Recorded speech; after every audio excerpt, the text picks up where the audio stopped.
September 1260. Across the plains of Palestine, an army unlike any the Middle East had ever seen was moving west. The Mongols had already destroyed kingdoms, shattered armies, and reduced great cities to ruins. They seemed unstoppable. Their horsemen moved with terrifying speed. Their archers could strike while riding at full gallop. And everywhere they went, rulers surrendered or disappeared. Now, their target was Egypt. If Egypt fell, the Mongols would control one of the richest and most strategically important regions of the medieval world. But waiting for them near the hills of Ain Jalut was a very different army. The Mamluks. And among their commanders stood a man who had once been a slave. His name was Baybars. He was not born a king. He had no royal blood. Yet he possessed something that would make him one of the most dangerous military leaders of his age, an extraordinary understanding of war. As the Mongol army approached, Baybars watched from the hills. He knew that fighting the Mongols in a straightforward battle could mean destruction. So he prepared something else. A trap. Mamluk horsemen appeared before the Mongols and then began to retreat. The Mongols followed. Faster. Deeper. Straight into the position Baybars had chosen. Then the hidden Mamluk forces emerged. The hills erupted with horses, arrows and steel. For the first time in years, the Mongol advance was no longer unstoppable. The Battle of Ain Jalut would become one of the defining clashes of the medieval world. But the story of Baybars did not begin on that battlefield. It began years earlier. With a young man taken from his homeland, sold into slavery, and forced into a life where survival depended on becoming a warrior. He would rise from captivity to command armies. From a slave to a sultan. And eventually, he would become one of the men who stood between the Mongol Empire and the conquest of Egypt. This is the story of Baybars, the sultan who stopped the Mongol storm. Part 1, The Slave Who Became a Warrior. Before Baybars became a sultan, before his armies defeated the Mongols, and before his name became feared across the Middle East, he was simply a young man caught in a violent world. Baybars was born among the Turkic-Cuman peoples of the Eurasian steppe, far from the great cities of Egypt and Syria. His early life remains partly hidden by history. But we know that he was swept into the brutal slave trade that connected the steppes with the Islamic world. As a young man, Baybars was taken from his homeland and sold into slavery. For many, this would have been the end of their story. For Baybars, it was the beginning. He was eventually brought into the Mamluk military system. The Mamluks were not ordinary slaves. They were trained as professional soldiers. Young recruits were taught to ride from an early age. They learned to fire bows from horseback, fight with swords and spears, maneuver at high speed, and survive the chaos of medieval warfare. Discipline was everything. A mistake could mean death. Weakness could destroy an entire unit. Baybars adapted quickly. He developed an extraordinary reputation as a warrior, physically powerful, disciplined, intelligent, and capable of remaining calm when others panicked. And the battlefield became his classroom. He learned that victory was not always about having the largest army. It was about knowing when to attack. When to retreat. When to deceive the enemy. And, most importantly, when to wait. These lessons would eventually become the foundation of his military career. But Baybars was entering a world that was changing rapidly. Across the Middle East, powerful states were struggling for survival. The Crusader states still controlled important territories along the Mediterranean coast. Muslim rulers fought one another for influence. And from the east came a force that seemed capable of destroying everything in its path. The Mongols. Their armies had already conquered enormous territories across Asia. They had defeated powerful kingdoms, destroyed cities, and terrified rulers from China to Persia. Now their armies were moving deeper into the Middle East. And Baybars understood the danger. The Mongols were not simply another enemy. They represented a threat to the entire political order of the region. But while others saw an unstoppable army approaching, Baybars saw something else. A challenge. A weakness. And perhaps, an opportunity.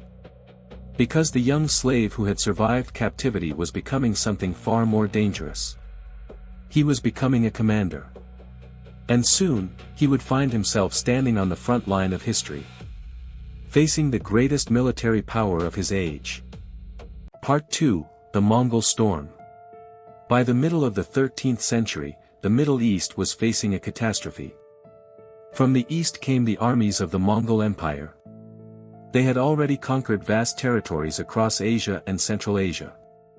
Now their attention turned toward the heart of the Islamic world. Leading the Western campaign was Hulagu Khan, grandson of Genghis Khan. His army was enormous.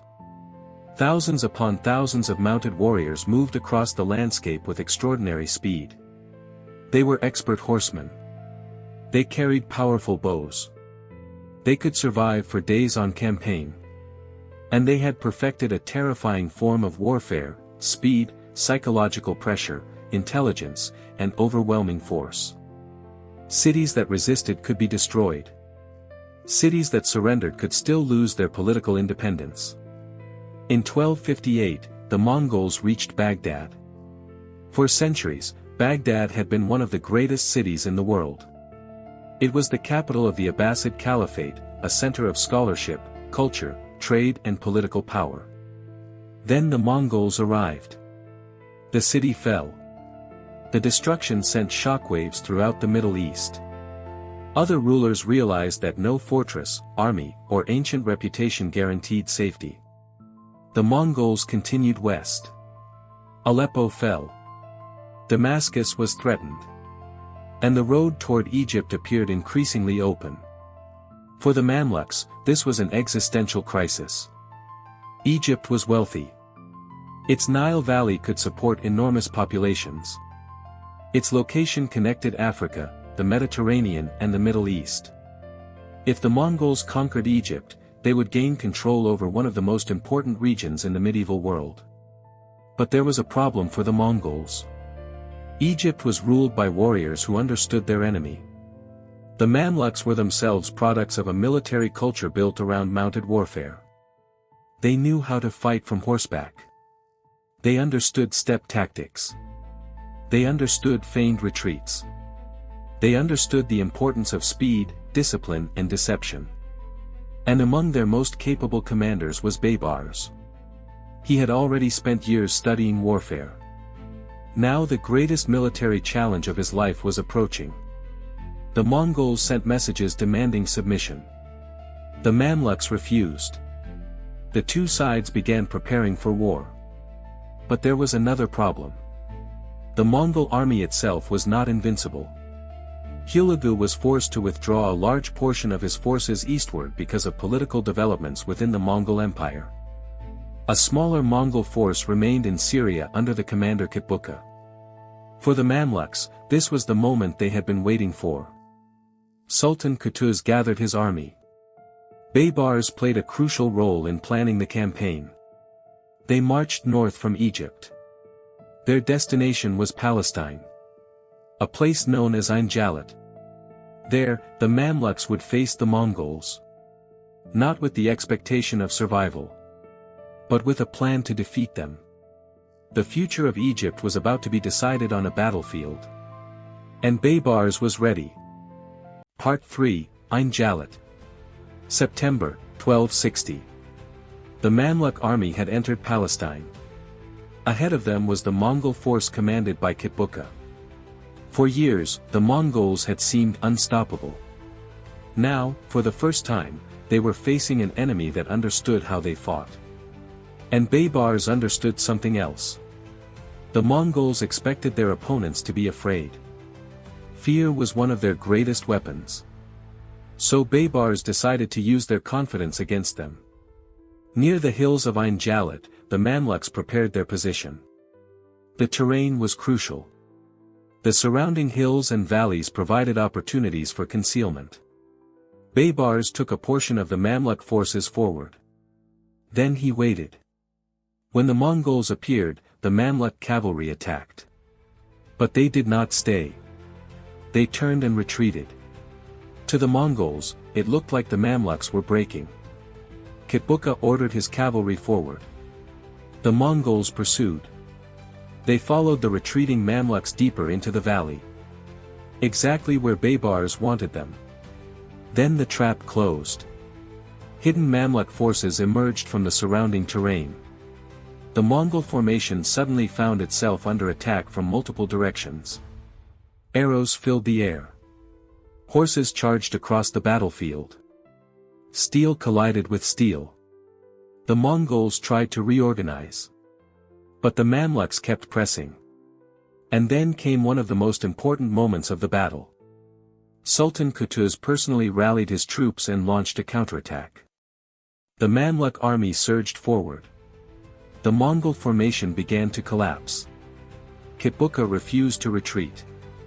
He continued fighting until he was captured and killed. The Mongol army was defeated. The consequences were enormous. A Mongol force that had appeared destined to continue westward had been stopped. The road toward Egypt was closed. For the first time, the Mongol expansion into the Middle East had encountered a major military defeat. But Ain Jalut was more than a battlefield victory. It changed the psychology of the region. The Mongols could be defeated. Their armies were not invincible. And the Mamluks had proven that they could stand against them. For Baybars, however, the victory created a new problem.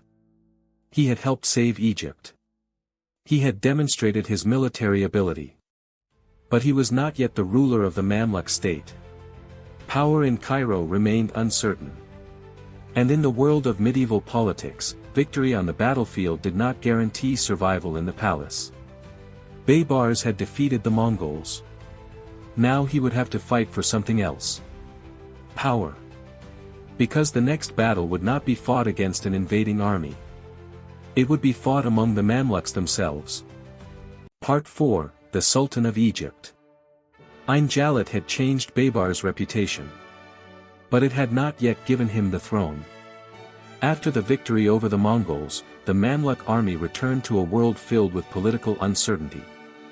Sultan Qutuz had survived the battle. But Baybars had become increasingly powerful. He was respected by soldiers. He had proven himself as a commander. And he understood that the future of Egypt depended on strong leadership. In the months after Ain Jalut, tensions between the two men grew. Then, during the journey back to Cairo, Qutuz was assassinated. Baybars emerged as the new sultan. The former slave had reached the highest position in Egypt. But becoming sultan was only the beginning. Baybars inherited a state surrounded by enemies. The Mongols remained a threat in Syria. Crusader states still controlled important fortresses and coastal cities. Political rivals could challenge his authority. And the Mamluk state itself needed to become stronger. Baybars responded by building a military machine capable of fighting on multiple fronts. He strengthened fortifications. He reorganized the army. He improved communication between cities. He expanded intelligence networks. Messengers carried information across enormous distances. Military commanders were expected to react quickly. And Baybars understood the importance of controlling Syria. If the Mongols wanted to invade Egypt again, they would first have to cross Syria. So Baybars repeatedly campaigned north. He attacked Mongol positions. He fought their allies. He strengthened Mamluk control over strategic territories. At the same time, he turned against the remaining Crusader strongholds. One after another, important fortresses and cities came under Mamluk pressure. Baybars understood that Egypt could never be completely secure while hostile powers controlled the eastern Mediterranean coast. His campaigns were relentless. But his ambitions went beyond warfare. Baybars also understood the power of legitimacy. He rebuilt Cairo as a center of political and religious authority. He restored the Abbasid Caliphate in Cairo, using the institution to strengthen the legitimacy of his rule. He developed diplomatic relationships with foreign powers. He used information, alliances and political pressure alongside military force. This was the secret of Baybars. He did not rely on the sword alone. He built a state capable of surviving after the battlefield victory was over. And the Mongols continued to test him. Again and again, their armies crossed into Syria. Again and again, Baybars resisted them. There would be no single battle that ended the Mongol threat forever. Instead, Baybars created something more powerful. A state that could survive the Mongol storm. By the end of his reign, Egypt and Syria had become the center of a powerful Mamluk Empire. The man who had once been sold as a slave now commanded armies, controlled kingdoms, and shaped the future of the Middle East. But his greatest legacy was still being written. Because Baybars had achieved something few rulers of his generation could claim. He had survived the Mongols. And he had built a state strong enough to make sure they could not conquer Egypt. Part 5, The Legacy of Baybars. By the final years of Baybars' reign, the balance of power in the Middle East had changed. The Mongols were still powerful. Their empire still stretched across enormous territories. Their armies could still threaten Syria. But Egypt had survived. And the Mamluk state had become stronger than ever. Baybars had spent his reign preparing for the next invasion. He strengthened fortresses. He maintained a powerful cavalry. He developed an extensive network of spies and messengers. He kept his commanders ready for war. And he continued to challenge Mongol influence across Syria. But Baybars' legacy was not limited to battles. He transformed the Mamluk Sultanate into one of the dominant powers of the medieval Middle East. Under his rule, Cairo became an increasingly important political and religious center. Trade routes were protected. Roads and communication networks were improved. Fortifications were strengthened. And the authority of the Mamluk state expanded. Baybars also understood that military power alone could not guarantee a kingdom's survival. A ruler needed legitimacy. He needed loyal commanders. He needed information. And he needed the ability to move armies quickly across enormous distances. Baybars built all of these. His enemies often described him as ruthless. His victories were frequently followed by the destruction of enemy strongholds. He was ambitious. He was calculating. And he was willing to use violence to protect his power. But that complexity is exactly what makes his story so important. Baybars was not born into a royal family. He did not inherit an empire. He began life as a captive. He was sold as a slave. He entered a military system where survival depended on skill. And through warfare, discipline and political ambition, he climbed higher than almost anyone could have imagined. The Mongols had conquered Persia. They had destroyed Baghdad. They had crossed enormous distances and defeated armies that had stood for centuries.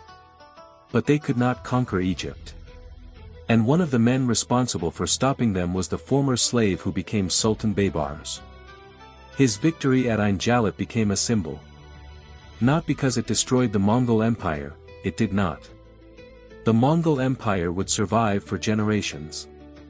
But because it demonstrated something that had seemed impossible. The Mongols could be stopped. And the Mamluks could fight them on equal terms.